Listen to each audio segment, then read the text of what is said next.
Évangile de Jésus-Christ selon saint Jean, chapitre 6, des versets 30 à 35. En ce temps-là, la foule dit à Jésus: « Quel signe vas-tu accomplir pour que nous puissions le voir et te croire?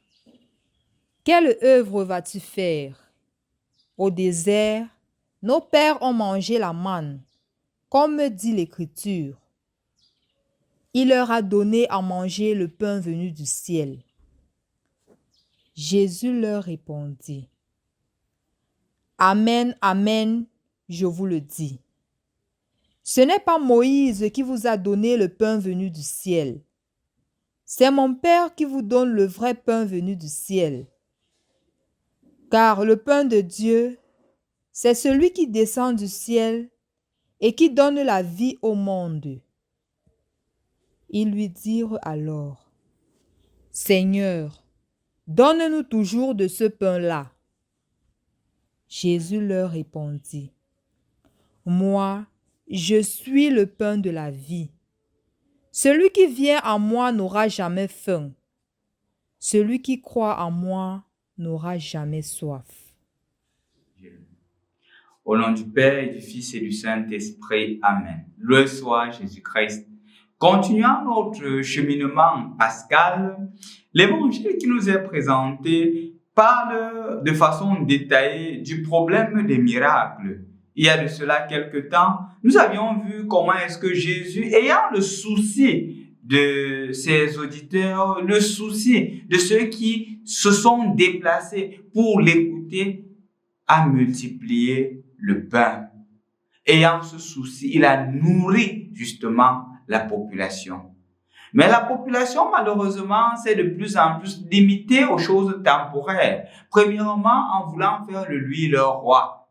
Il a pressenti cela, il s'est éloigné, loin de la population. Mais la population revient à lui et il se met à dire: « Vous me cherchez, non pas parce que vous avez vu le signe, mais parce que vous avez mangé et que vous êtes rassasiés. Allez au-delà du fait de manger. » Et dans l'évangile d'aujourd'hui, chers frères et sœurs dans le Christ, ces auditeurs précisent clairement que ce que Jésus est en train de faire n'est pas quelque chose de tout à fait spécial et hors de l'ordinaire. Ils précisent clairement que leurs parents, leurs ancêtres ont mangé le pain dans le désert, le pain venu du ciel. Dieu leur a donné le pain et le Dieu ne leur donnait pas le pain d'une minute. Dieu leur donnait le pain chaque jour. Pendant tout le temps qu'ils ont passé au désert, ils se sont nourris de la nourriture de Dieu. Et donc, en d'autres termes, ils sont en train de faire comprendre à Jésus que tu nous as seulement donné une fois. Il n'y a rien de spécial et de grand en toi. Mais Jésus ici, chers frères et sœurs dans le Christ, fait une très belle précision.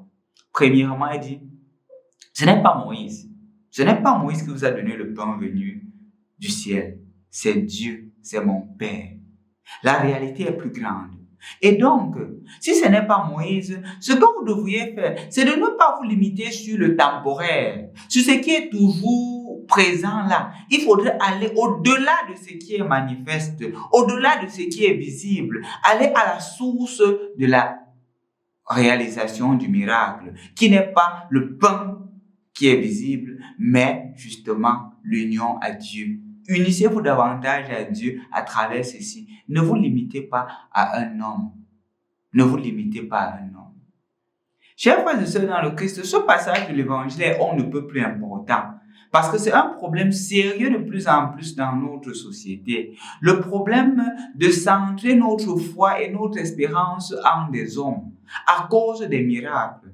Nous sommes de plus en plus à la quête des miracles, à la quête des miracles. Ce miracle, ce miracle, ce miracle. Et on met une vie toujours temporaire, on met une vie toujours éphémère et jamais une vie qui de plus en plus devient centrée sur Dieu.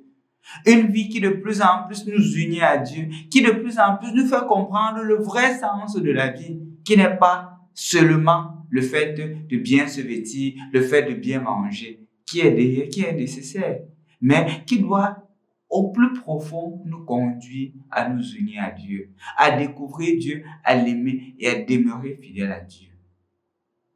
Parce que si on arrive à cela, chers frères et sœurs dans le Christ, Je ne vais pas changer de religion parce qu'il y a un miracle. Je ne vais pas changer de religion parce que j'ai un malade dans ma famille et ayant un malade, au lieu de me confier au Seigneur, je dis que non, il y a tel pasteur de telle église qui peut guérir cela. Mais est-ce qu'on a mis notre foi en Dieu ou en une personne? Ce n'est pas Moïse qui vous a donné le pain dans le désert, c'est Dieu. Ne mettez pas votre foi en une personne, mettez votre foi en Dieu. C'est pour cela que notre Église ne repose pas sur une personne, elle repose sur le Christ qui l'a institué, qui l'a fondé et qui la protège. Tu es pierre et sur cette pierre, je bâtirai mon Église. Les portes de l'enfer ne pourront rien faire contre cette Église. Chers frères et sœurs dans le Christ, nous aussi aujourd'hui, nous pouvons nous poser cette question.